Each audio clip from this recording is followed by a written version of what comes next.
Testing, 1, 2, 3. Let's see how we're doing. So guys, let me know with a 1 in the comment if in the chat if I'm live or if I'm disconnected. Okay, yeah, looks like I'm live now. Okay, so welcome everyone. Looks like I had a patch update that I needed to reboot for first. So welcome, thanks guys for being here. Mariana, AC, Erican, thank you all for being here. Syrian, Christian. Yeah, Allah. Allah works in mysterious ways. Sleepyhead Luke, welcome. And yeah, Casey, you said I'm churning out a lot of work. I've probably written about 200 slides in the last 3 weeks, 2 weeks.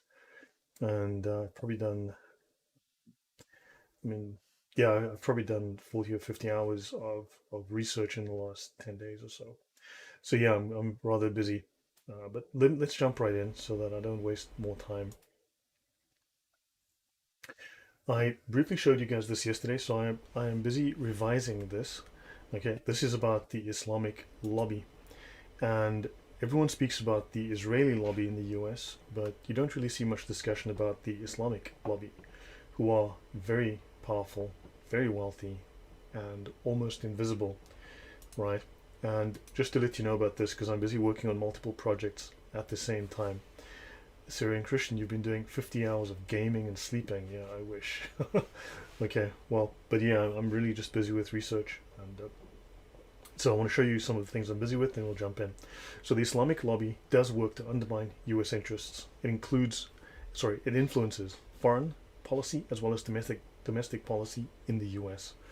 It definitely wants the destruction of Israel. It spends literally billions of dollars on university influence operations, or influence dawah. It promotes the demonization of Jews, and it undermines the constitution to promote Sharia and Islam. Erkin says the Philistine lobby is more powerful than the Israelite lobby. Yes, that is very true, Erkin. Lodi Educators, welcome guys. I want to show you something. Okay, let's have a look here. Oh, so let me show you this before I go on to this little search here. This I updated probably 6 months ago. I originally wrote this about two and a half years ago. Since 9/11, so understand these figures are at least 6 months out of date, if not more. Since 9/11, there have been 35,570 recorded Islamic Jihad terror attacks. In 2019, in 45 countries, there were 1,193 Islamic attacks, murdering 6,800 people, injuring 7,579. Up to the 30th of August 2019, those are the recorded incidents. 2018 saw nearly 2,000 attacks in 55 countries, with nearly 12,000 murdered and 11,500 injured. 2017 saw over 2,000 attacks in 61 countries, 16,400 murdered, 14,300 injured. 2016, 2,500 attacks in 59 countries, 21,400 murdered, 26,700 injured. 2015, 3,000 attacks in 53 countries with 27,000 plus murdered, 26,000 injured. These figures so far are 84,000 terrorist murders in 10,610 Islamic Jihad attacks since 2015. Please tell me how this is the religion of peace. Okay, so understand statistics are necessary. We need to do our fact check. So I need to go back and revise these numbers. I need to update them for 2021. Now I want to show you the Arab lobby has incredible reach. Now obviously I'm not going to do this now in depth, but I want to show you this. Let me just bring up this slide. Why not? So let's look at, these are the figures that are known. We do know, so what is known is that these are not the full figures. RJ, yes, we would call that genocide. I think that's a fair assessment.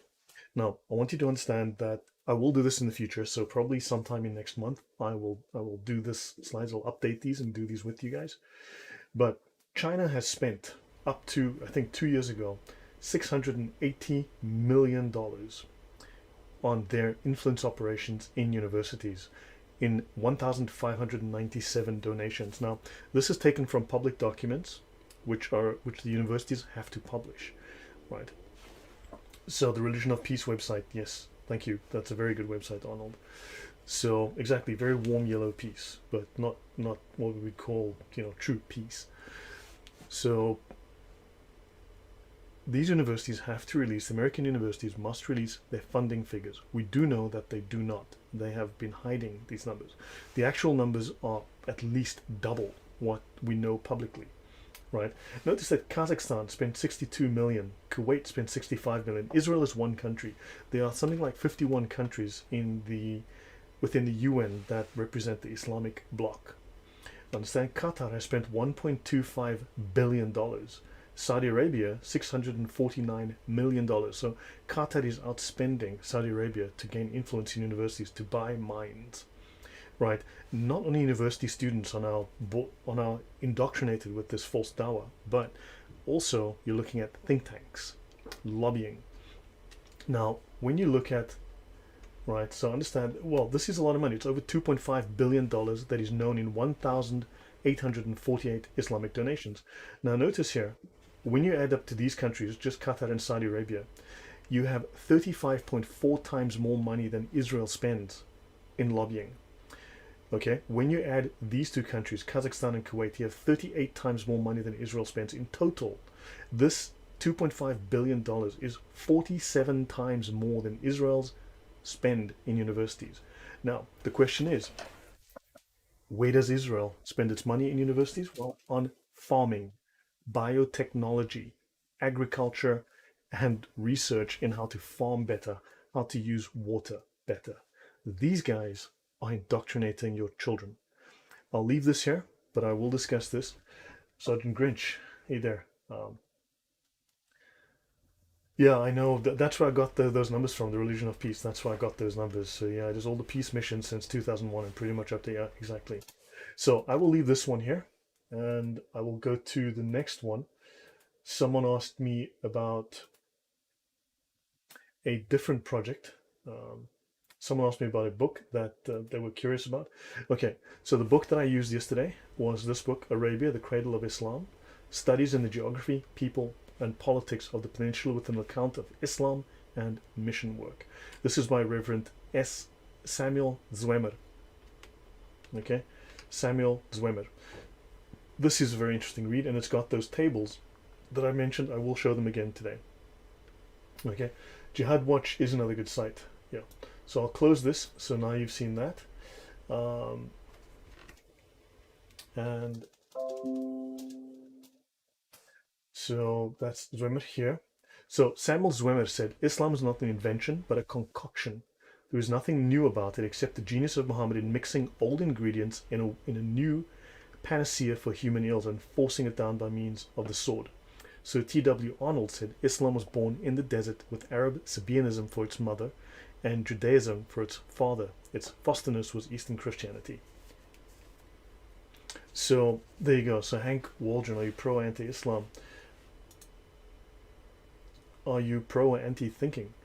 So this is the table that I was referring to yesterday that I got to. Understand there are multiple sources of authority, right? The Quran is not the sole source of authority. In fact, Islam has to have all of these other books because the Quran is too vague. It's too incomplete to have Islam be functional on its own, right? That's why they had to make the Hadith, the Tafsir, the Sirah, and all of the other books, the commentaries, and the Sharia. The Sharia is the final product of Islam. It is the bedrock of Islam. So the Quran is too daif, says Syrian Christian. Yes.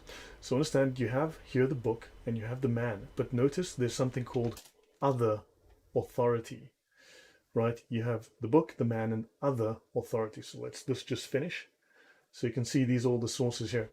As I said, there's other authority. So there's the records of what Muhammad did, the Sunnat al-Fa'il, records of what Muhammad commanded, Sunnat al-Qawl, and what Muhammad allowed, Sunnat al-Takrir, right? So the things that he allowed, either implicitly or explicitly, or the things that he disallowed, implicitly or explicitly, right?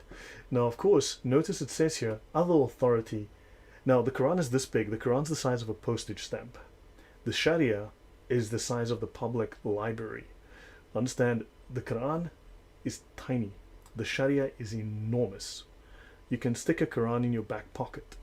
The Sharia, you're going to need a library to hold it. Okay? So, other authority. Among the Sunnis, you have the ijma, unanimous consent of the leading companions, and the qiyas, the deductions of orthodox teachers from sources 1 and 2. Right? So understand, this is where I finished yesterday. Hank Walden says, as long as you all know to follow Islam is to follow Satan. Look, Hank, you've obviously only been here for about 30 seconds. I lived 11 years in the Middle East. I lived and worked amongst these people. I've seen the dysfunction of Islam. So take a moment to actually go through what my channel does, learn what it is that I do before you comment. All right? So, okay, now I'm going to close this because I just wanted to make that clear in that slide. There's another slide within the book, analysis of the borrowed elements of Islam. So the fact that Islam is borrowed from various sources, has plagiarized numerous sources, this is knowledge going back well over a century. Well over a century. All right. So, do the Shia consider the Quran infallible? Now, it depends. Are you asking a lay Muslim or are you asking a scholar? The scholars know that the Quran is infallible. The only thing that is infallible in Islam is not the Quran, it is the Sharia. The Sharia can never be abrogated, it can never be annulled, it can never be changed, it can never be altered. It is perfect. Whereas the Quran has been abrogated. The Quran has errors. Allah had to correct Muhammad's mistakes in the Quran, right? That's what abrogation is. So let me close that.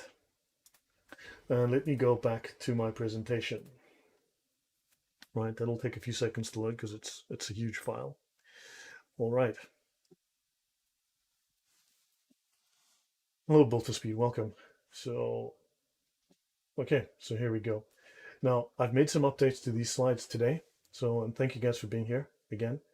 I've made some updates to these slides today. I've changed a few things. I realize I need to change the narrative. And, right, it's just, as I said, this is a huge set of slides. It's going to take a little while to load. Okay, I'll just run with this here now.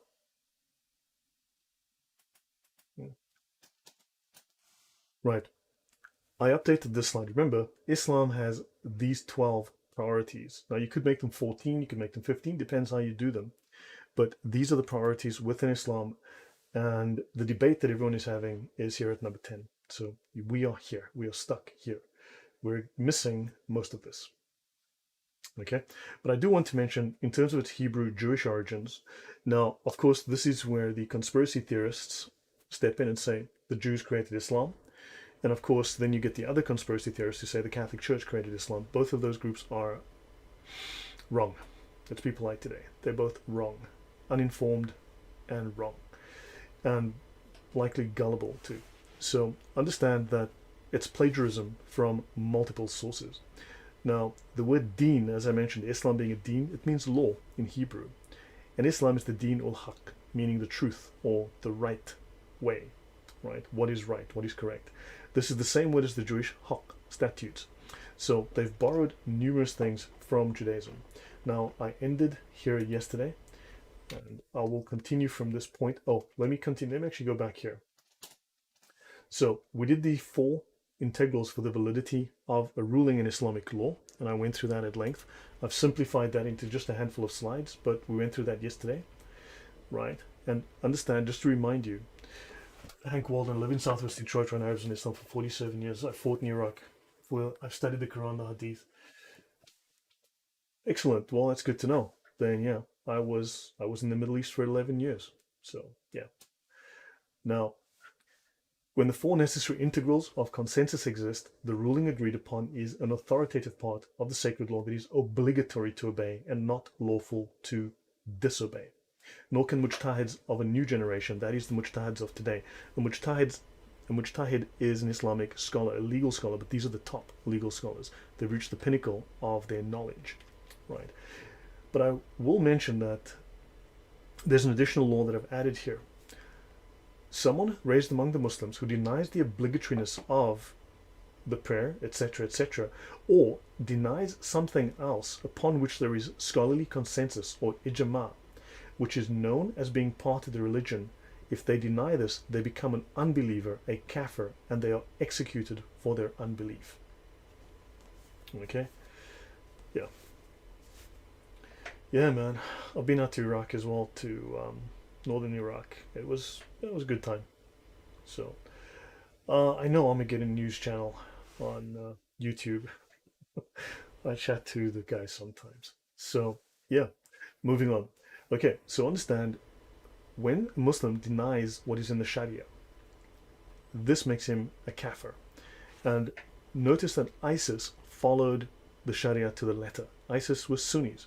They killed the Shia. Now, ISIS made one misstep, shall we say an early misstep. Later on, if the world were a caliphate, this would not be wrong, but they made one early misstep. The only deviation they have from orthodox Sunni Sharia is that they abolished rukhsa, which is dispensation. They only allowed strictness. So denying the ijma according to the Islamic law results in your death. Yes, that is true. However, notice the following. Islam does allow the forbidden. Remember, lying is not only permissible, it is obligatory. Right? Now the question is, are they lying amongst the Muslims? Armageddon News, hey, fantastic. Thank you, welcome. Just subscribed. So, are they lying amongst the Muslims or are they lying to you as a kafir? Right? There's a difference. Right? So, yeah, thank you, Armageddon News, welcome. Thanks for subscribing. So, yeah, one of the guys I work with and chat to on a regular basis is now an admin with Armageddon News. So, dispensation is what is normally forbidden. Dispensation, this is rukhsa. Okay, this is where all of the Islamic laws are relaxed, and you're allowed to break any and every law if there's a case of perceived need. This is a very subjective need. Hey, John. Excellent. No, well done. Thank you. So, dispensation is when what is normally forbidden is made permissible because of necessity or need. Remember, this is subjective. For example, if someone is forced to make a statement of unbelief, it is made permissible to ease his hardship for him to do so as long as faith remains firm in his heart. So they're allowed to deny, they're allowed to lie. Okay? Now, okay, we came to this yesterday. Notice Muhammad has 201 names and titles, Allah has his 99 names, which is fascinating. I thought Muhammad was the second guy in this equation, but it seems maybe not. We've mentioned here, these are the records of what Muhammad did, right? What Muhammad commanded and what he allowed. And they've mentioned here the ijma. So this is well known, except it has not been taken up and been discussed. Now, if you go into academic scholarship, they do know about this, but it's stuck in such a silo. It doesn't get out into the real world. What if you lie about denying the ijma? Well, of course, I mean, they can lie. Don't forget, I did cover yesterday in depth that Muslims are not allowed to reveal the Sharia to you. The Sharia, yes, of course, it allows religious deception. In fact, it's considered precautionary to be deceptive on a regular basis, on a routine basis, right? Of course, lying is obligatory. Now, I did mention yesterday that Muslims are not allowed to reveal the Sharia to you. It is a secret. It is potentially treason for them to reveal the Sharia to you, right? And this is why they don't speak about it to you. This is why Yasser Qadi spoke of they need to, the scholars will speak about these things privately. It's not for the lay Muslims because they're at the lowest level of knowledge, right? That Ibara level of the 4 levels, they're at the lowest level, right? They're denied access to these higher levels of knowledge, right? Now, to leave this behind for the moment. Now, the Mujtahid Mutlaq, I've mentioned, this is carrying on from yesterday, is an absolute expert, okay? The Mutlaq means absolute, so technically infallible. Erkan says obligatory lying is one of the parts they publicly acknowledge. That is interesting. I mean, but we need to make this public knowledge. Understand that the way that public knowledge works, the way the public sentiment operates, if 10% of your group believes something, right, and assumes that this is common knowledge, well, if only 10% of your group has learned something, then what happens is 10% is enough to make that information common knowledge, common public knowledge. You don't have to convince 100% of people. 8 to 10% will be sufficient. So once you get enough people knowing this and talking about this within your group, then that has become common knowledge. And of course, once people understand what Islam is really about, and you start looking at the Sharia, because this is the bedrock, the hard backstop of Islam, they can no longer do the shuffle, they can no longer do the tap dance, they can no longer play the merry-go-round. This verse says no, but the other verse says something else. Well, this hadith says, well, I have another contradictory hadith. That stops. The Sharia is where that's the final interpretation. So are the Islam's a different thing that they accepted existed at one point. I'm not sure. Just rephrase that question, please. Muslims should feel discriminated against by their own religious leaders. Their own religious leaders are allowed to lie to them. In fact, may need to lie to them to prevent doubt. Doubt is illegal, right? And also to smooth over potential aggravation, to smooth over potential arguments. Muslim leaders must lie, right? Because when you lie to smooth over potential disagreement, that is not considered lying. It's considered a righteous act. Kindly increase the volume of my mic. Okay, I'm going to pick up the volume, man. Every time I do this, and okay. Right, is that any better, or do I need to go louder? Because I've been fiddling with my audio for, yeah. Oh, so they think the Psalms, because you've got it's PSAL, not LA, were Revelation 1 point. Okay, so yeah, they mention the Torah, they mention the Injil, and they mention the Zabur, right? So the Zabur is a book sent to David. Let me go back here. So understand, okay, so look up top here. Muslims believe that 104 books were sent from heaven in the following order. Now understand, the Bible, the Torah, was not written, and the New Testament was not written. It was a book given to Jesus. Okay, so Jesus was going up to heaven, and of course he said, oh, by the way, guys, it's Pentecost, and here's your little Pentecost present. Here's the Bible. Here you go, fully written. Thanks. And the apostles took this book and copied it and spread it. That basically would be the Islamic narrative, because they believe that the gospel was given whole and complete to Jesus, right? The Torah was given whole and complete to Moses, and the Psalms were given whole and complete to David. So now to Adam was given 10 books, and then to Seth was given 50. Now this is a very interesting point here, that Seth is given these 50 books. And why Seth? He's the third son of Adam and Eve. The first two are Cain and Abel. Okay, so Cain kills Abel, right? And then you have Seth, the next son. And the Gnostics lean heavily on Seth. I'll get into that in the future. The Gnostics took a screenshot. Dude, Roos took a screenshot. I'm going to have to hide that. Okay, not a screen crap. Okay, thank you. Now, the fact that Islam believes that Seth was given 50 books, Seth doesn't really feature. Okay, Seth doesn't feature, but Seth features in Islam. Why 50 books? Because the Gnostics believed that Seth was important. If you read through many of the Gnostic texts, like the Gospel of John, I mean, good grief, I don't mean the New Testament Gospel of John, but the Gnostic text, it's insane that Seth features so heavily. So that's why Islam focuses on Seth, because Islam is a Gnostic religion. I mean, it says so explicitly. Then Enoch, when you look at Enoch, again, the Gnostic Gospels lean heavily on Enoch. They derive a lot of their stories from Enoch. Okay, and of course, if you look at Mani's derived. People say that Mani derived his stuff from other sources, but if you go into Mani and Manichaeism, they derive a lot of their work from Enoch. Oddly enough, Nicholas, welcome, Happy New Year to you. I hope it's going to be a good one, and Merry Christmas, everyone. Again, and Seth was a Sufi. Casey, can you give me a source for that, please? Now, understand. So Moses was given the Torah, David the Zabur, Jesus the Injil. Okay, all of these are corrupted. All of these are considered corrupted, right? Of course, Muslims are happy to refer to them as proof of Islam, but they're all corrupted at the same time, which is fascinating. David was one of the writers of the Psalms, as were the sons of Asaph, thing, Moses, even Jonah. Well, yeah, but the Muslims seem to have missed that part. So back to this. I'm only going to do about 15 slides, and I'm going to show you guys some new work that I'm doing. And okay, so the Mujtahid Mutlaq, the four founders of the schools of fiqh. So absolute expert in Islamic reasoning, Mujtahid Mutlaq, such as Abu Hanifa, meaning pagan, and I had a Syrian Christian came in yesterday. Yes, this does mean pagan. Abu Hanifa means pagan. Malik, Shafi, and Ahmad. So these are considered the four absolute experts, the infallible experts. And their state here is quite otherwise with the four schools, whose imams have spent themselves in checking the positions of their schools, explaining what could be rigorously authenticated as the position of the person was attributed to and what could not be. These four scholars, have thus achieved safety from textual corruption and have been able to discern the genuine from the poorly authenticated. So the writings from these four scholars from their school is considered infallible. Okay, the scholars do consider themselves infallible. Ijtihad mutlaq, I've mentioned, the act of creative ijtihad through which the founding imams derived from the revealed sources a systematic structure of law. Now, mutlaq means absolute, and the mujtahids of the heroic age, the founders of the schools who are called mujtahids mutlaq, an epithet or a title which none after them has borne.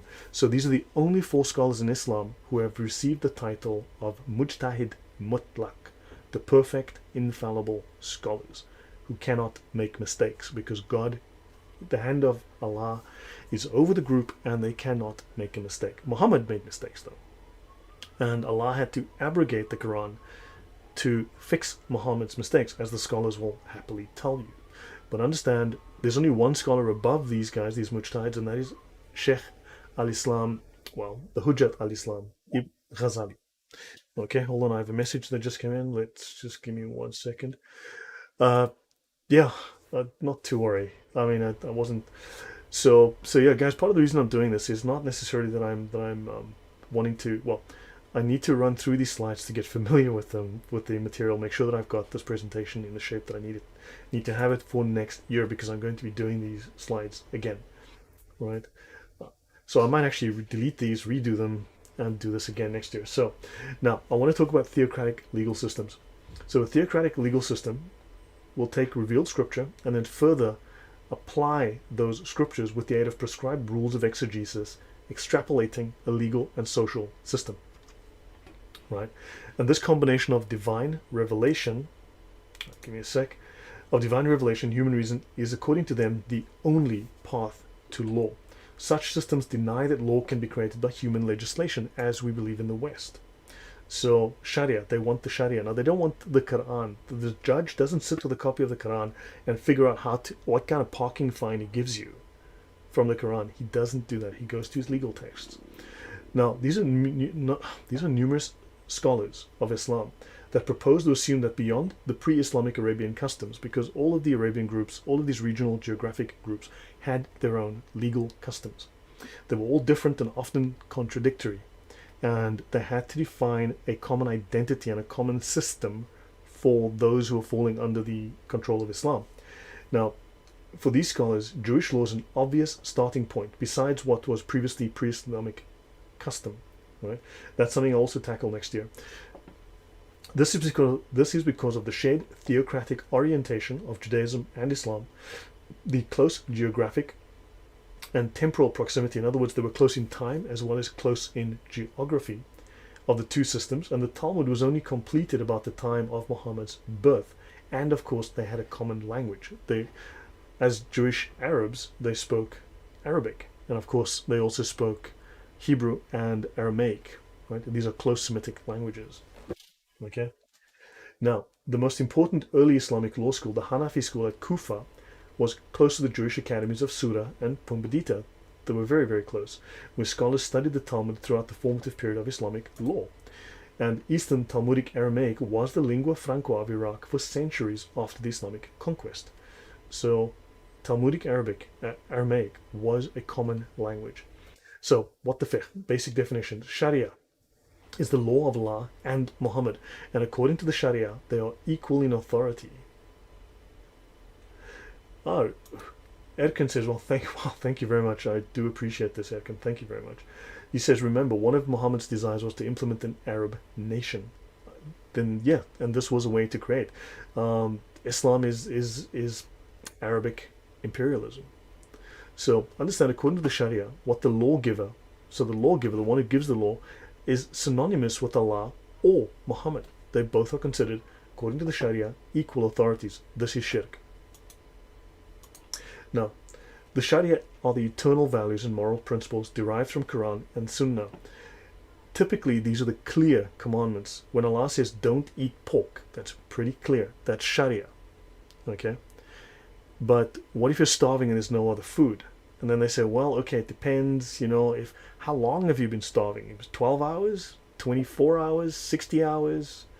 Can you walk somewhere? Can you make a call? Can you get some food?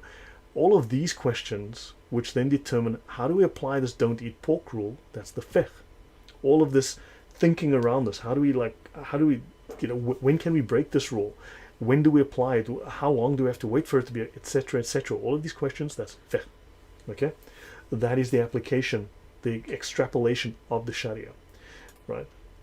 Now, the Sharia contains moral, legal, military, political, social, commercial, and religious legislation. Sharia is the body of revealed knowledge, which is found in the Quran and the Sunnah. So Allah revealed His hidden book. Don't forget, the Quran is also a hidden book. It's not just the mother of all books, it's the hidden book. It's hidden by an angel in paradise, and Allah gave it to Muhammad. He revealed this secret knowledge, this gnosis, and yes, it is gnosis, to Muhammad. Okay, and also it is laws that are inferred or implied from the revealed sources. So these are the general principles of the law. Fiqh is the applied body of law derived from the Sharia to cover situations not directly treated in the Sharia law. This is the law in practice. Now, we speak here of Sharia, then we go to the science of the Shari, ilm Shari, revealed knowledge. This is from the Encyclopedia of Islam. Shari means a clearly defined way. And the lawgiver is characteristically Muhammad in his function as model and exemplar of the law. So the lawgiver in Islam, forget Allah here, it's Muhammad. Okay? In practice, Muhammad is the lawgiver. In practice, Muhammad is the word of Allah. He may as well be Allah. Remember, if you've obeyed Muhammad, you've obeyed Allah. He is the clearly defined way, or he brought the clearly defined way. Now, fiqh, legal doctrine, literally understanding, applied tangible legislation on religious obligations, commercial transactions, crimes, etc. Militarily, Sharia and fiqh are also defined as enemy threat doctrine. Okay, where's our new friend that was here earlier? Hank Waldron. You'll understand this as well. Sharia is enemy threat doctrine, and we need to understand it because remember, we've discussed yesterday, Islam is a military political system. And the science of deducing Islamic laws from evidence found in the sources of Islamic law. So fiqh is also the science of deducing Islamic law from the Quran and Sunnah. It is the body of deduced laws, and of course, it uses the source references from sources 1 and 2 for its authority. It is the practical implementation of the Sharia. It is the science of determining the precise terms of the Sharia, like when, why, how, who, how much, etc. All of the details that might not appear within the Quran. It is the collective sources of jurisprudence. The collective sources of Islamic law are called the usul al-fiqh. Now, these are the roots of Islamic law, the roots of the law, right? The roots of jurisprudence. And Shafi did not invent these, but Shafi perfected these. Shafi is the guy who refined all of this, collected it all together, refined it, and he made it into the science, or into the orthodox body that we have today. Usul al-fiqh, the roots or sources of legal knowledge, i.e. the Quran, the Sunnah, the consensus, the ijma, and analogy, comparison, case law, and so on. Understand though that the roots, this derives from the Jewish concept of, because it's a tree, the roots come from a tree, the Jews had their tree of life, and the tree of life led to the law. Right, so there's a link there to that. But also it comes from the way that the Jews structured their own law. Medina is where Muhammad went in 622, 8,000 to 10,000 Jews, and he was exposed to Jewish law there. Okay? And then of course they went to Baghdad, they went to the Sasanian Empire, and of course the Persians had that long established empire with written law. The Arabs had never had writing or written law until quite late. So fiqh is the human effort to know and apply the Sharia. It is considered imperfect, thus it is changeable and adaptable to changing circumstances. Now, when they say imperfect, it doesn't mean it's wrong. It means that it's a deliberate ambiguity. It's conveniently flexible when necessary. So we go from verses to doctrine to books, right? So no distinction is made between the rules of Sharia law and the rules of religion. Doctrine is a principle or position or the body of principles in a branch of knowledge or a system of belief, right? It's a body of principles or body of knowledge within a system of belief. It's a principle of law established through precedent, a body of knowledge that is taught, and also a military principle or set of military strategies, right? So we must understand, we have to see Sharia as well as legal threat doctrine, or as threat doctrine, military threat doctrine. And your legal experts are called the people of the sciences. Let's leave it at that. Now, of course, the persuasive ones who know and taqlid, the Sunni madhabs or the Sunni fiqh. Hanafi, Shafi, Maliki, Hanbali, and of course they actually do recognize the Jafari school of the Shias. Correct. Okay, there's no distinction of mosque and state. I've got these here in light, so I'm going to ignore these. Okay, we're just going to stick with these main ones. Now, the madhabs, the 5 schools of persuasion. A madhab is a school of persuasion. It is not a school of jurisprudence. A madhab is a school of persuasion. So these are the 4 most persuasive scholars. These are alternative. Now, all 4 schools are alternative but equally valid interpretations of the religious law of Islam. They all share a common legal theory asserted in the 9th century by Imam Shafi. Now, the scholars all accepted Shafi's and his traditionalists. He was a traditionalist. They accepted their principle of the overriding authority of the traditions from the Prophet as evidence of Sunnah. However, practical application of the law was subordinated to the scholarly consensus. So while they took lessons from the Quran and the Sunnah, right, and they took the clear things, but they needed to develop an entire body of law. And those books, the Quran was subordinated to the scholarly ijma. So from the middle of the 9th century, the idea gained ground that only the great scholars of the past had the right to independent reasoning in law. And these were the mujtahids mutlaq. In the 10th century, a consensus was established in Orthodox Islam that future activity would be confined only to explaining, applying, and interpreting the doctrine as it had been laid down once and for all. Now, madhab is a way of thinking. It's a method of indoctrination. It's persuasion. You're persuaded into a way of thinking. Think of it as indoctrination. These are the most effective schools of indoctrination. Thanks, guys. If you like what I'm doing, if you're learning something, just give it a like. Appreciate it. Thank you. Now, the 5 schools of law in Orthodox Islam are the Hanafi, Maliki, Shafi, Hanbali, and Jafari schools. This is from the Encyclopedia of Islam. So madhab translates as a school of persuasion. Now, there's much more to that. It means it is a school of rhetoric. Understand? Persuasion, in this case, means rhetoric. Hanafi, yes, Hanafi does mean pagan.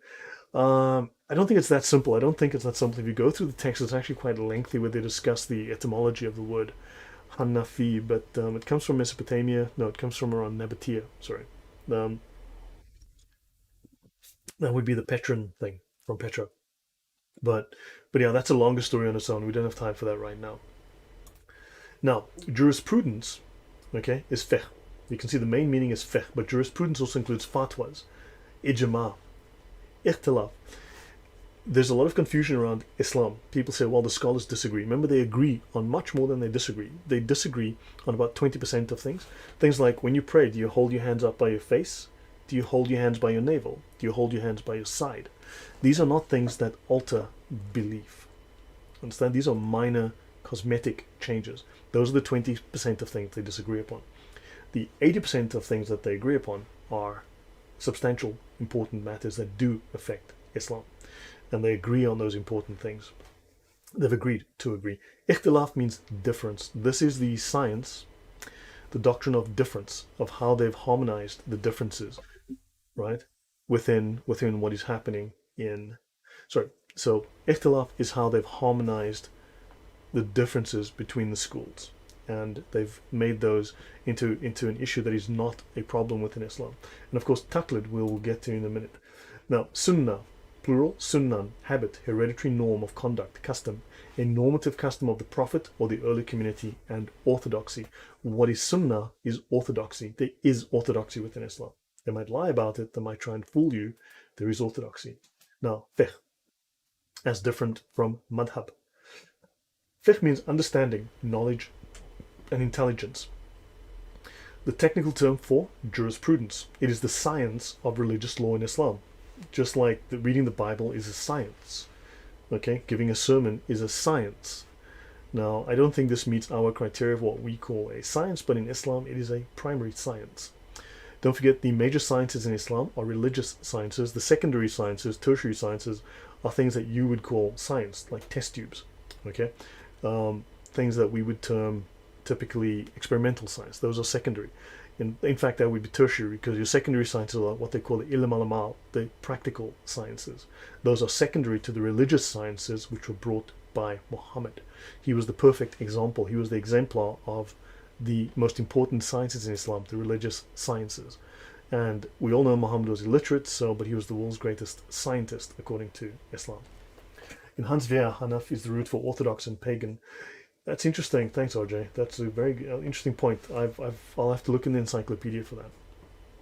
So, in addition to the laws regulating ritual and religious observances containing orders and prohibitions, fiqh includes the whole field of family law, the law of inheritance, of property, and of contracts, obligations, criminal law, and criminal law procedure.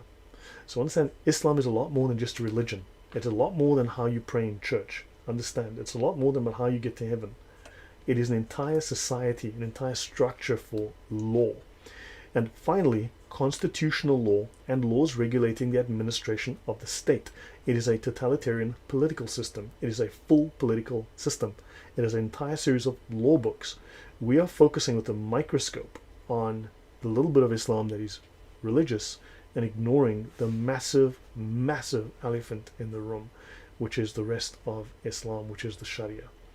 And also, fiqh entails the conduct of war. Again, that's why I said you need to understand the Sharia because it is military threat doctrine. Now, in older theological language, fiqh was used in opposition to ilm, the accurate knowledge of legal decisions handed down from the Prophet and his companions. It was applied to the independent exercise of the intelligence, the decision of legal points by one's own judgment in the absence of or ignorance of a traditional ruling bearing on the case in question. So, fiqh, again, this is where you are applying your own thinking, right? But that thinking, that door is now closed. Erkin says fasting, circumambient, bowing, kneeling is just a tiny part. Exactly, but we focus heavily on those. Fasting, walking around the Kaaba 7 times, bowing, scraping, kneeling, very tiny part of Islam. Now, faqih, right? This is anyone who's possessing knowledge, who possesses fiqh. A faqih is someone who possesses knowledge, fiqh. And the synonym is the alim or the ulama. Okay, so the ulama are all faqihs. So your ulama are the guys in charge here. So let me continue with this. I want to take you guys to 1 Timothy 6:20 and Strong's G 1108. In 1 Timothy 6 verse 20, Paul says, O Timothy, keep that which is committed to thy trust, avoiding profane and vain babblings and oppositions of science falsely so called. Science falsely so called, or in other translations, what is falsely called knowledge. By professing this knowledge, some have strayed from the faith. So those who have falsely called knowledge, right, or have falsely professed science, have strayed from the Christian faith. He's warning here about Gnostics. Now I want to go into, this is the Blue Letter Bible, this is Strong's G 1108, gnosis, okay, feminine noun, right, so, and let's have a look and see what it says here. Gnosis. Knowledge signifies knowledge, intelligence, and understanding. Fiqh, if we go back here, fiqh, okay, knowledge, understanding, intelligence. Right, let's continue. So knowledge, understanding, intelligence. And fiqh literally means understanding. So knowledge, intelligence, understanding. That's exactly what fiqh means. Knowledge, such as belongs to the more advanced, things lawful and unlawful, haram and halal. Knowledge, science. Now understand again, knowledge, science, knowledge, intelligence, understanding. But understand, here we're being warned not about knowledge in the sense of this is important knowledge, this is good forms of knowledge. This is a warning about gnosis, the Gnostics. Fiqh conforms precisely with the meaning, the warning that is given here in this verse, because it conforms completely with the form of Gnostic knowledge. Okay, fiqh is Gnostic knowledge.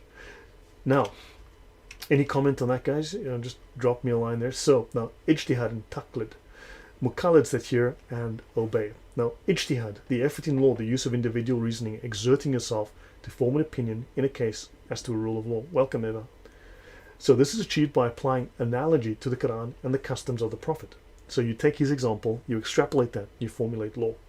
The opposite is called taqlid, the unquestioning acceptance of the doctrines of established schools and authorities.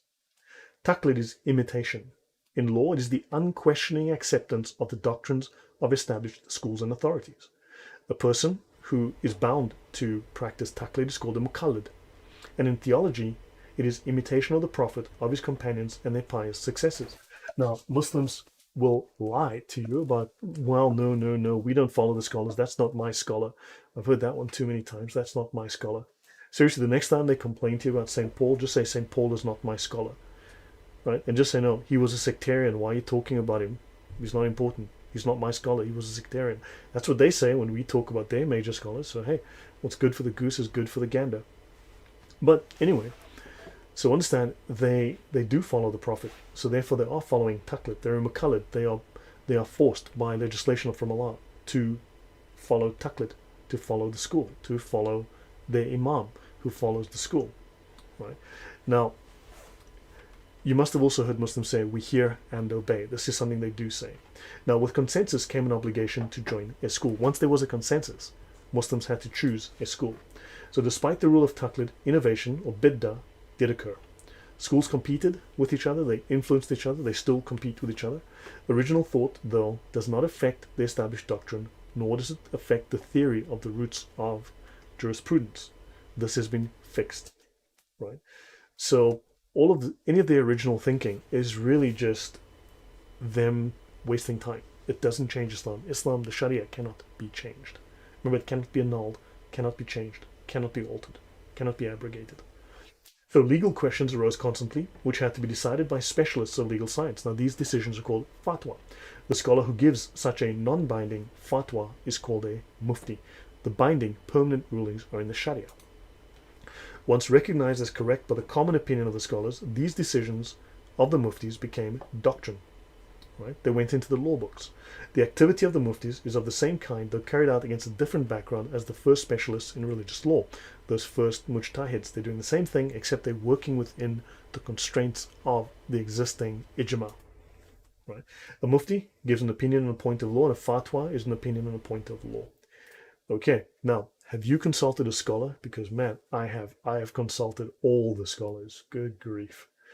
Let's look at Al-Albani, very famous scholar, very popular scholar. Sam Shamoun mentioned him one time when they're talking about the commentaries, the tafsir and so on. And in connection with the grading of hadith. So we'll end this section very soon, and I'll just briefly do something else.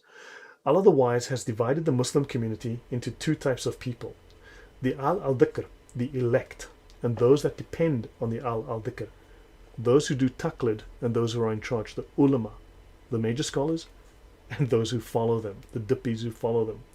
As Allah says to the ordinary people, ask those who possess the message, the al-dhikr, if you do not know. That's in Quran 21:7 and Quran 16:43. Now it does so, ask the people with the scripture if you do not know. Now understand, when Christians read this scripture, yeah, there are so many scholars. Now, when we read those books, they say, ask the people of the scripture. And of course, we go, well, that's the Jews who had the Torah, right? And that was an injunction for Muhammad to check with the Jews and Christians. That's how we read it. That's not how they read it. They read it completely differently. Ask the people who possess the message. Well, who got the message? Muhammad. And he taught it to his companions, and they're the ones that need to be asked. That's how they spin that. Understand? They view that in a completely different way. The elect. Now, what is interesting, if you look at Manichaeism, Mani had two classes. The priests, who were called the elect. Sounds like Calvinism to you. Yeah, Sergeant Grinch, we need to talk about all of that stuff one fine day. I gotta read to annoy people once more on this topic, but I need to read. I need to read Martin Luther to people one day, and then ask, is this Muhammad or is this Martin Luther talking? Because, man, okay, the elect are the scholars.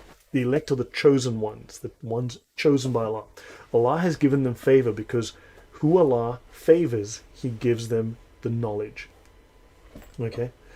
Yeah, I know, Erkan, I know mantuk is not logic, it's complete bogus trash, but yeah, I need to, I'm trying to use these definitions I'm well aware of.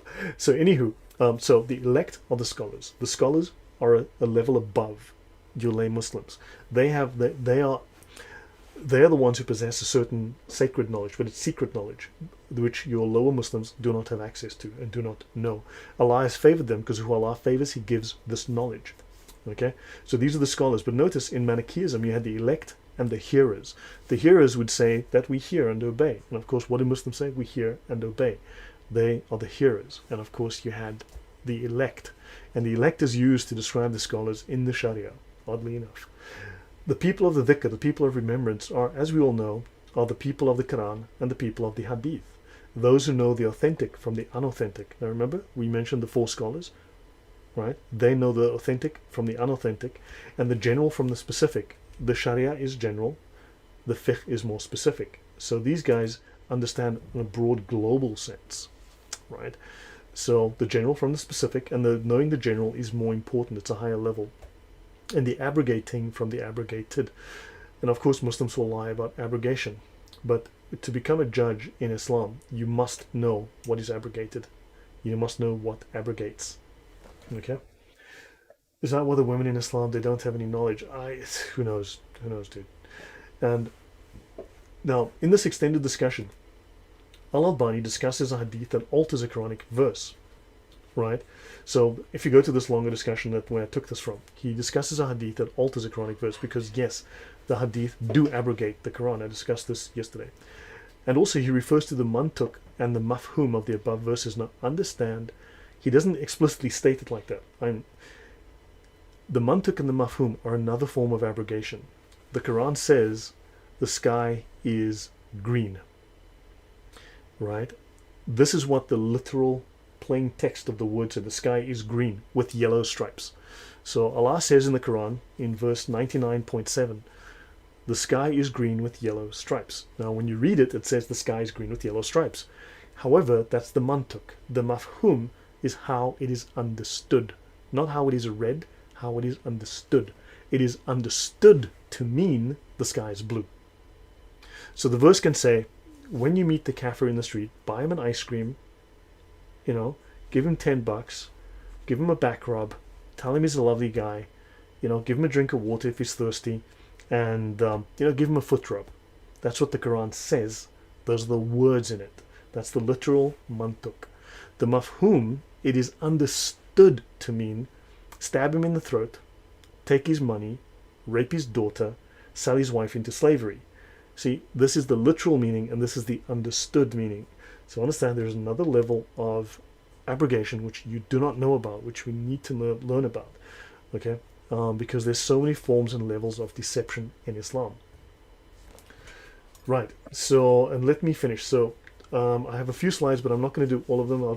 So hopefully, it is Calvinism. Ash'ari Aqeedah is occasionalist, denying occasionalism is equivalent to denying. Yeah, as I said, one day when I have the time, I'll get to further into Martin Luther. I'll read to you the things Martin Luther said and believed, and I'll ask you, is this Muhammad? Is this Martin Luther? The scholars of the first generation. So, from the Aqeedah of Imam al-Tahawi, okay, Hanafi. Now, of course, this is, I'm deliberately just using the Aqeedah Tahawiyah, okay? So, the scholars of the first generation who preceded us and those after them among the successors, the people of virtue, tradition, understanding and insight, they are not mentioned except in a gracious way. Whoever mentions them in an evil way is on a path different from their path. So again, this is where from their creed, they understand that if you do not follow the way of the early Imams, you are not part of the Muslims. And of course, the comment on that is the scholars are the inheritors of the prophets, and this is in the Sharia. This word is, this is verbatim in the Sharia. The scholars are the inheritors of the prophets. They do not leave behind gold or silver coins, they leave behind knowledge. Whoever has taken hold of it has been given an abundant share. So understand, the devotions that Muslims have to do, like the 5 daily prayers, these are superseded by learning sacred law. If you had a choice between learning sacred law or doing devotions, learning sacred law, Islamic law, supersedes that. Okay, CPS degree in Islamic law, could be a judge. Which level is this? Sergeant Grinch, I have met Muslims that claim that they've studied Islamic law. I have never seen them put out a video on Islamic law. I've listened to CP. I haven't done so in a long time. Well, I did today, but on a particular topic. But I've never seen him actually discuss Islamic law. Maybe I've missed it. I've seen other Muslims make that claim, and I've never seen them discuss Islamic law. I've never seen them crack open the books and go through it the way that I do. So yeah, if he does, I don't know, So, So yeah, Eva, we'll talk about that. I'll get to that. So Veronica at the Well says, that's a very good observation, Veronica. A secret language like among criminal organizations. Yes, they do speak in code. They do. That is true. That is correct. Now, okay, so I'm gonna maybe do one or two slides and call it a night here. I will show you something else I'm working on. This is scholarly authority. I need to do a section, but it's a fairly lengthy section, and I don't want to go too long tonight. Um, but of course, we need to respect their authority. Whenever he says this, it's so funny. Respect my authority. Anyway, if you want to, I can recommend that you read this chapter, Book B, in The Reliance of the Traveler, link in the description below. The validity of following qualified scholarship. This is the page numbers in the book itself. These are the page numbers in your PDF reader. Okay, this is the Adobe PDF reader. Okay, so this is something. So guys, I'll end here tonight, but do me a favor, read through this and see what they say um, about the authority of the scholars, just how authoritative they are. It's incredible. Okay, and now I'm going to bring up something else. Um, yeah. So, would you guys like me to talk about some new research that I'm doing? Just drop me a one in the comment if you'd be interested, because I'll finish here for tonight. But I'm busy working on on some research that I think has been overlooked. I think that has been missed, and that I think will add to the puzzle of the origins of Islam. Okay, sweet stuff. So it looks like you guys are interested. Okay. So these are my notes here. I am going to go here. So, okay. Now, I'm busy doing a lot of research on the origins of Islam, and I'm going to be doing a talk. Dr. J. Smith has asked me to discuss the antecedents of Islam and the Gnostic antecedents, and I have a lot of information on that. I think I've got the best knowledge to date of that, at least I think I've collected the most definitive set of knowledge or set of facts and information on that subject, which I'm busy collating at the moment. BMW, welcome. And Sergeant Grinch, thank you. Veronica, so Veronica says, why did you say that the Sharia is a library? It is defined in one book like the Reliance. No. Okay, the Sharia was technically thousands of commentaries, thousands of books. But the Sharia, think of the Ten Commandments. They're very short. Thou shalt not commit adultery. Okay? Thou shalt not commit adultery. Okay, so we know that. What is adultery? Is it adultery if you do this? Is it adultery if you do that?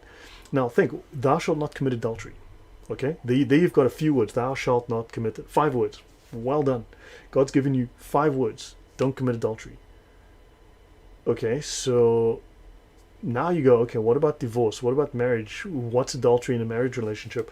What's adultery if you're not in a marriage relationship? How do you deal with this? Is it a crime? Is it not a crime? Is it a sin? Is it not a sin? What about divorce? What about the children? Okay, now suddenly you have 50 law books dealing with marriage, dealing with crimes, crimes of married people, etc., etc., etc., the doctrines of getting divorced, the doctrines of getting married, all of that stuff. It's all legal. That's your fiqh. Understand? The Sharia would have said, don't commit adultery. Okay? The fiqh is those 50 books, 100 books, 1,000 books on exactly how you're supposed to go about this whole thing called marriage, which might have adulterousness in it, etc., etc. Understand? So what happens is you've got the main Sharia book, right? Then someone's going to simplify that book. Okay? Someone's going to I believe the term is hajia. I cannot find the word, but I believe that's the term for it. So they're going to simplify that book. So someone writes this fat, difficult, very technical book. Then someone makes a simplified version of it. Okay? Then someone writes a commentary on the simplified version to explain it, to flesh it out a bit more, to provide more detail. And then someone writes a commentary on the commentary. Okay? And then all of that's your fiqh. Understand? So these are all the different books. There's numerous varieties and genres of these things that are all related. And then, of course, some more entry-level books, like the Muqtasar al-Quduri. Apostate Prophet posted some law from that recently, like a week ago. The Muqtasar al-Quduri is considered a primer. It's an entry-level, basic-level book for beginners. Okay? The Reliance does not officially appear in your typical, if you go to study as a Qadi on a course, if you do a course at university, at a seminary, or online or whatever, the Reliance does not appear, but the Reliance is one of the finest books written on Islamic law. It is one of the, if not the top book, all right? Because it is such a detailed, such a complete book. It's got a little bit of everything. Now, no one Sharia manual contains everything. Some Sharia manuals focus on, say, marriage. Some focus on maybe commerce, okay, commercial transactions, banking, sales. So no one book covers everything, and no one scholar is an expert in everything. So to get the full picture, you need to have many scholars, and you've got to get pieces from many books. And a given scholar might not be authoritative. He might have written a book that might not be authoritative. He might have written a chapter or a couple of paragraphs that are considered fantastic, and those are authoritative, but the rest of his book is not. Shafi, for instance, wrote 2 versions of his Risala. The first version you can ignore. It's been superseded. He contradicted himself, I believe, in the second one. He wrote a second one, a new one, because he changed his mind on some of the rulings. Understand? He changed his mind. So in other words, a Muslim can show you, but hold on, but this book says, and it's bogus, it's nonsense, doesn't matter. You need to find who are the final scholars, who are the final rulings. Now, you might have a group of 20 scholars that go, well, we think that, and they'll give you a fatwa from Islam QA that says these 99 scholars that, all have long beards and spectacles and PhDs all say the following. You can ignore those guys, because there's one scholar that if he says it, those other 99 guys better shut up and listen. So there's levels of authority. Understand? One scholar can overrule 100. So understand, there's all these levels and gradations we need to understand. Hopefully that answers you. Okay, let me go through the comments that I've missed. It was raised a Lutheran, but it was quite problematic. It was way too close to Calvinism. Yeah. July 1944. Yeah, one day I'll go through Luther. Man, there's some serious issues there, some serious problems there. Lloyd, speaking of antecedents, do you have information about how the Imams, the scholars, came essentially to control the Islamic State? Yeah, that goes back to the Umayyads and then to the Abbasids, where the precedent was set. Okay, the problem is that under the Umayyads they were given the caliphate didn't make the Imam authoritative. The governor would give him authority, and they were given authority to dispense law, and they kind of were like a one-man show, and it was a disaster under the Umayyads, and the Abbasids had to figure this out. So yeah, but that's something I'll get into another time. So there was a precedent set. Okay, and Dragon, welcome, thank you. Hey guys, Dragon has her channel. It's under the name Dragon Daenerys. So if you guys will go and check out her channel, give it a listen. She does Bible readings, and give it a like, give it a subscription. Right? She's always helping us. She's always very, very helpful, and she's always helping to grow our channels, support us, give us good advice. So guys, give her channel some support. Tara Marshall, new to the channel. I appreciate the work. Thank you very much, Tara. Much appreciated. Okay, so now let me jump into this. Hold on, I need to close this here. Okay, so guys, I'm busy working on the antecedents, okay, the Gnostic antecedents to Islam, and it's extensive. It's very, very extensive, okay? I have mentioned some of that before, but now this is something that I've been coming across. Now, this is all very raw notes. Understand, this is not prepared. This is just my raw notes as I've been collecting them, and I'm busy researching. So what you have here is Shahid. This is Irfan Shahid, very well-known author, but again, be cautious with information. Don't take it at face value. You need to check everything, okay? Shahid has presented strong evidence for the influence of Ethiopia on the Christianity of Mecca, which would indicate monophysitism. It's such a hard word, as the dominant doctrine. Now, monophysitism is a heresy, okay? And it seems it became commonplace in Ethiopia, which became Christian a lot earlier than people suspect. One of the things I'm trying to do is determine, besides the pagan Arabic influence on Islam, then of course you've got the northern influence, but those are the Gnostics, right? The Gnostic and heretical, I would call them the pseudo-biblical sects, the pseudo-biblical, pseudo-Jewish, pseudo-Christian sects that were promoting their views of a false, distorted Christianity, but also, so that's in the north, but the south has been ignored. And this is Yemen and Ethiopia. So they had this particular heresy where God is one. Jesus is one. He only has one nature, which is very interesting. And he says this may also explain why Isa, the word Hawariyun, and Injil appear for Jesus, disciples, and Gospels in the Quran. He says the word Isa and the word Injil are likely of Ethiopian Christian origin. Now, I've gone through in the past, last week, I actually went through the etymology of Injil, and it does seem to that the word Injil originally comes from the Greek, but it then somehow ends up in Ethiopia. And then from Ethiopia, it makes its way into the Arabic, not directly from the Greek, not through the Syriac. It seems to make its way through the Ge'ez or Ethiopic language.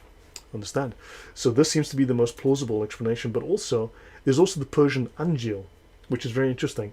So now, if you guys have access to this particular document, Islam and Oriens Christianus, Makkah 610 to 622 AD. If you guys have a copy of this, I would love a copy. I have not been able to find one. I have busted my chops. I would love to get a copy of this. If anyone does, if anyone knows where I can find it, please drop a comment. Drop a comment in the video later. Okay? So, but now I do not want to dismiss what he says. I want to know why he says this. I want to go and see what his evidence is for this. Okay? And next things, Ethiopian Christianity, they did mandatory circumcision like the Muslims. Okay? They also had ritual impurity and ritual, purity laws, just like in Islam, especially in sexual matters. Okay? They abstained from eating pork. This is just like Islam. These are Christians from Ethiopia that had these Jewish laws. Not only, and historical traditions that have a very strong Semitic influence. Okay? Not only is its classical language Ge'ez purely Semitic and its alphabet taken over from Sabaean, which is from Yemen. This is not Sabians, this is Sabaean. This is from the Queen of Sheba from Yemen. There's an abundance of archaeological and historical evidence of close ties between the Ethiopian kingdom of Aksum and southern Arabia. We've been focusing on northern Arabia. Remember, Arabia was further north back in the day. Okay? Jordan, Lebanon, all that area was Syria, was Arabia. Now it's not. Now Arabia's down south. So that's changed. But also notice, the Ethiopia is mentioned multiple times in the Old Testament, so it was important, and it's also a few things. So you've got also within this Jewish Midrashic material found in these Ethiopian religious texts, of course, and the same material appears in the Quran. Muhammad's first, the guy who first did the Azan, Belial, was Ethiopian. Muhammad's wet nurse, when he was born, his wet nurse was Ethiopian. Until he was, 6 or 7, she was with him. Understand? So what did she put into his mind? Right?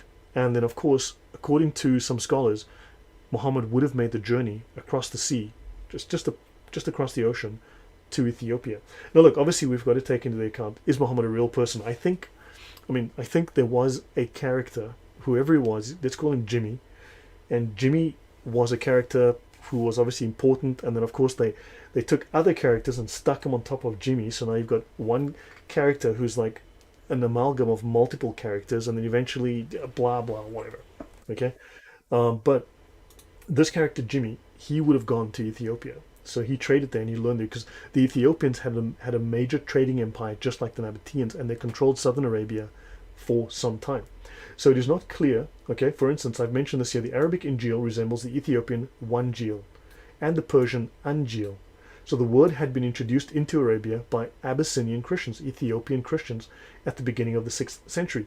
Now there's evidence that this happened in the 4th century. I've discovered evidence this happened in the 4th century. The original accepted origin is Greek, Euangelion, into the Arabic.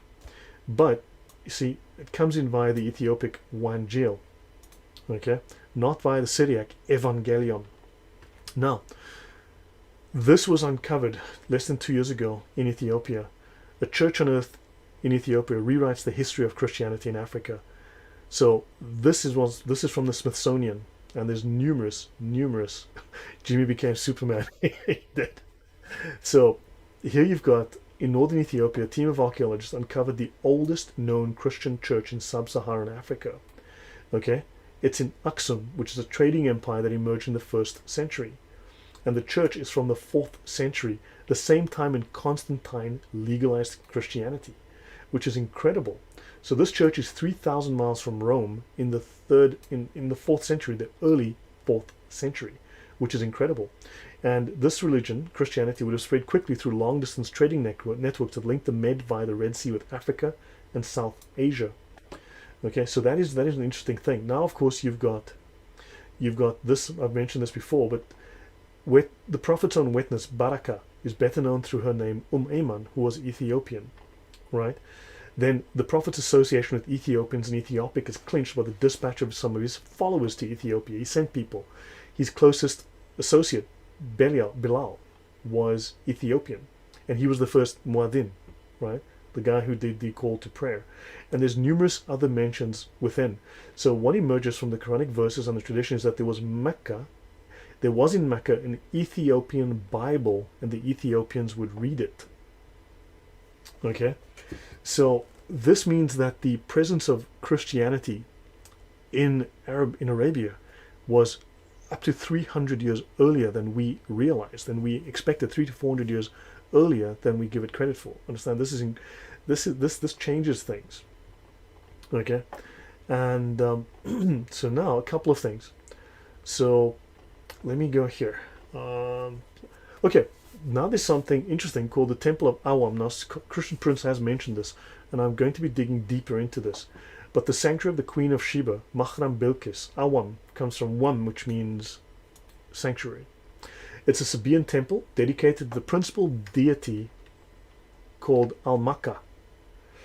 And of course, when you go to the Kaaba, the two cornerstones that face Mecca come from this temple. Okay, there are two cornerstones in the Kaaba that face Mecca. And of course, the black stones inside the little silver vajayjay in the corner comes from this temple. And this temple is to the moon god, Makkah. Everyone's been wondering, where the heck does the name Mecca come from? Well, the most important temple here is Al-Makkah temple. Okay, and so then you've got here, so it's Sabaean, and he was the moon god of the ancient Yemeni kingdom of Saba, and he had a wife, just like you had Allah and Alat. Well, now, of course, he had this guy with his little famous wife as well.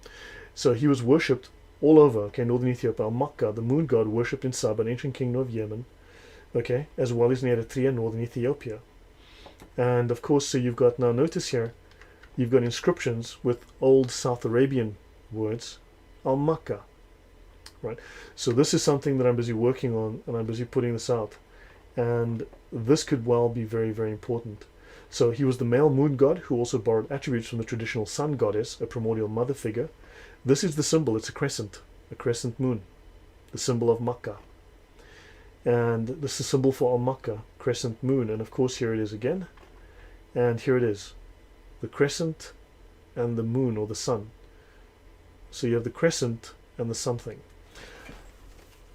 And of course, the Tawahedo Church, exactly. Kid Sky just says that would make sense with the Tawahedo. Now, of course, you've got the Tawahedo Church. I'll just put this here. So I do have that note. So you've got the Tawahedo Church, also known as the Tawahedo Church. So understand, this Tawahedo, Tawhid, is this Tawhid? See, that's a question. These are things that I got to wonder. Now notice a couple of these things. This is from an Islamic site.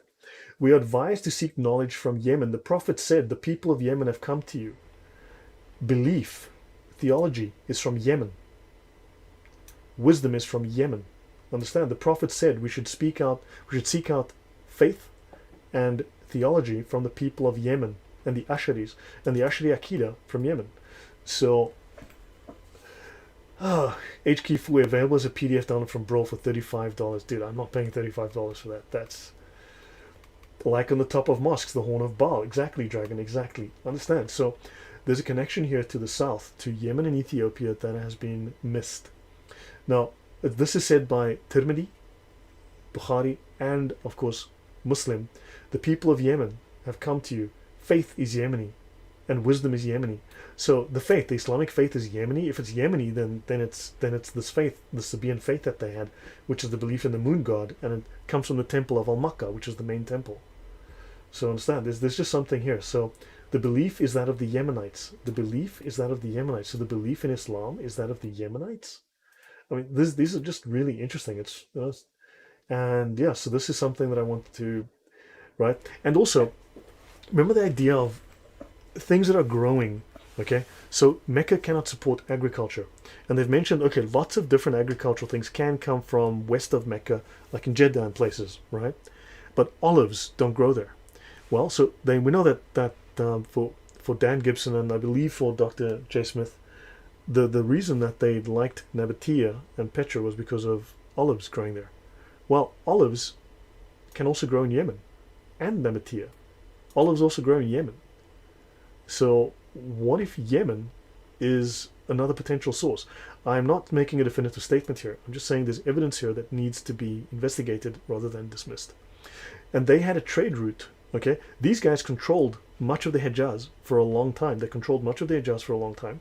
Okay, they traded all the way up to Syria, going through the Hejaz. So Sergeant Grinch, this changes much of common Islamic history. So yeah, if you can tell me more about that. St. Caleb of Axum, exactly. So now revisionist. Now, I'll pause here. Now the black stone is in the Yemeni corner. The black stone of the Kaaba is in the Yemeni corner. And if you touch that corner, it'll forgive sin. People used to travel to this temple for salvation. So, yeah, I don't know. So yeah, so guys, that's what I'm busy working on. That's one of the things, one of the many things that I'm busy working on. What do you guys think of that? Does it seem like there is something here? I mean, what are your thoughts?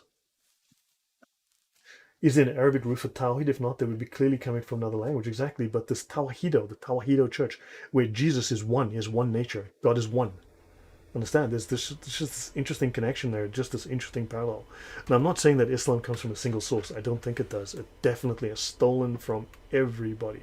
It's taken from the Jews, it's taken from the Christians, it's taken from the pagans, it's taken from, you name it, it stole from them. The Persians, it stole from the Gnostics.